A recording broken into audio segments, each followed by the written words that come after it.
오즈의 마법사 이야기는 다들 잘 알고 계실 겁니다. 하지만 그 결말에 아주 어마어마한 비밀이 숨겨져 있다는 사실까지는 모르셨을 겁니다. 오늘은 이 오즈의 마법사 그 결말에 숨겨진 이야기에 대해서 말씀드리도록 하겠습니다.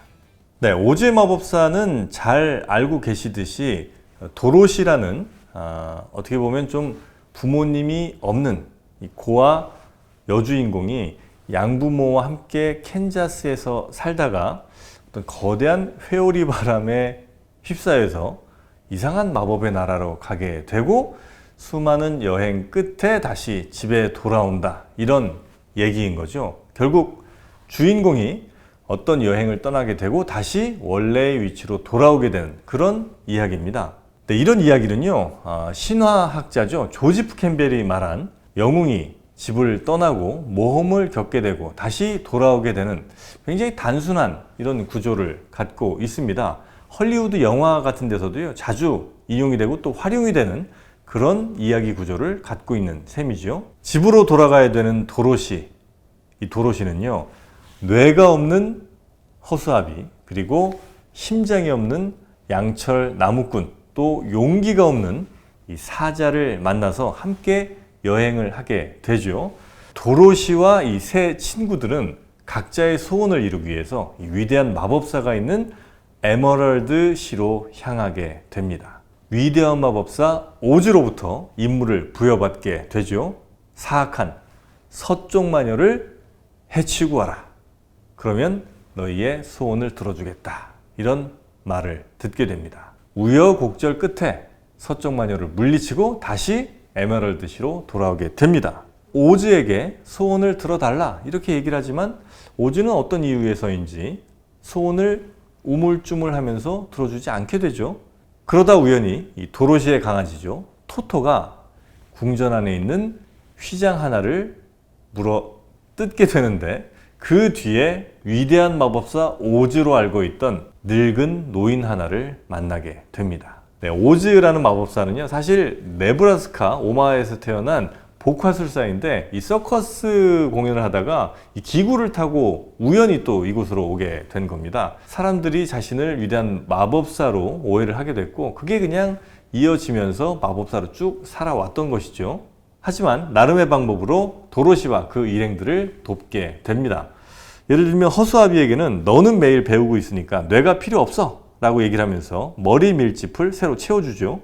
허수아비는 똑똑해진 것을 느낍니다. 사자에게는 두렵더라도 위협에 맞서는 게 용기이니까 너는 이미 충분하다, 이렇게 얘기를 해줍니다. 그리고 초록색 용기에 든 액체를 마시게 하죠. 일종의 플라시보 효과를 주는 겁니다.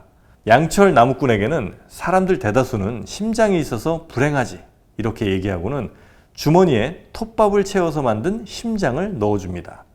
허수아비, 사자, 나무꾼은 사실 이미 그들이 원하던 모든 것을 그 안에 갖고 있었던 겁니다. 우리가 졸업식이나 입사 시험을 치른 후에 새로운 사람처럼 느끼게 되는 것처럼 이 오즈라는 어쩌면 위대한 마법사는 스스로에게 이미 있었으나 새로운 사람처럼 느끼게 해주는 그런 경험을 이들에게 선사해 준 겁니다. 다시 말해서 오즈는 상실과 결핍을 극복하게 해주는 통과 의례를 만들어 준 겁니다. 극복할 수 있는 힘, 변화할 수 있는 힘은 내 안에 있다는 것이죠. 그렇게 할 수 있도록 도와주는 사람, 그렇게 만들어주는 사람, 어쩌면 오즈는 그래서 더 대단한 마법사일지도 모르겠습니다. 다만 여기서 도로시의 문제는 조금 다릅니다. 다른 세 사람의 소원은 이루어졌다고도 할 수 있겠습니다만 도로시의 소원은 집으로 가는 것이죠.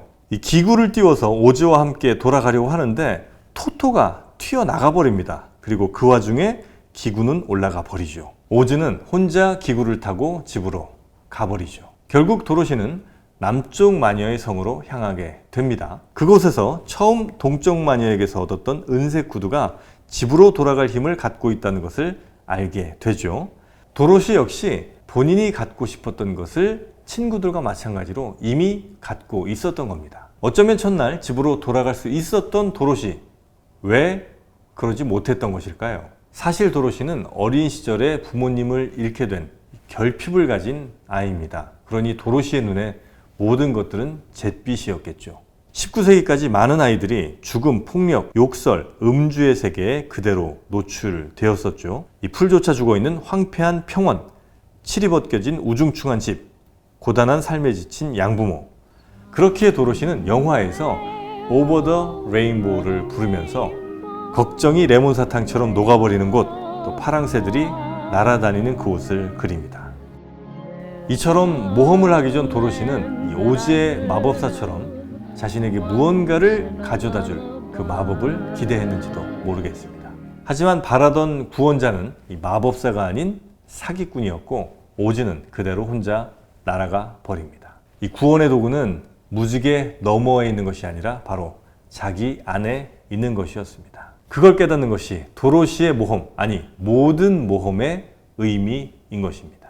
특히 이 모험의 과정에서 도로시는 나쁜 마녀라고 불리는 동쪽 마녀 그리고 서쪽 마녀를 죽이게 되죠. 나쁜 마녀를 부정적인 감정으로 본다면 나쁜 마녀를 죽이는 것은 부모의 죽음, 두려움, 분노 그리고 그런 무의식의 부정적인 감정들을 스스로 해소한 것이라고도 볼 수가 있겠죠. 이러한 과정을 통해서 양부모를 받아들일 준비가 안 돼 있던 도로시는 마침내 집보다 더 좋은 곳은 없다는 깨달음을 얻게 됩니다. 현재로부터 분리되면서 또 가족을 떠나면서 그 소중함을 느끼게 된다는 것이죠. 여기서 왜 모험을 거쳐야 진정한 치유가 가능한가를 알 수 있습니다. 진정한 나를 알기 위해서는 나를 낯설게 새롭게 봐야 하는데 그 과정이 바로 이 모험의 과정과 일치한다는 것이죠. 처음 모험의 목적처럼 보물과 마법이 나를 변화시킨 건 아니지만 그 모험의 낯설고 새로운 과정이 진정한 나를 발견시켜주게 한다는 겁니다. 나를 낯설게 보기 위해서 새로운 사람을 만나고 또 새로운 곳으로 가라라고 정리할 수가 있겠죠. 모험이란 건 너무 거창해 보일 수 있겠지만요. 현대 사회에서 가장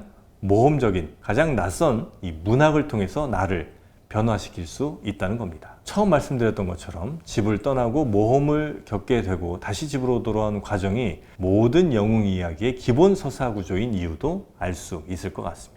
왜냐하면 우리 모두는요, 늘 현재로부터 어딘가를 떠나고 새로운 모험을 겪게 되고 다시 돌아오는 그 과정을 끊임없이 반복하기 때문입니다. 자, 이제 집으로 돌아온 도로시의 눈에 헨리 아저씨가 새로 지은 집이 보이게 됩니다. 그리고 M 아줌마가 묻게 되죠.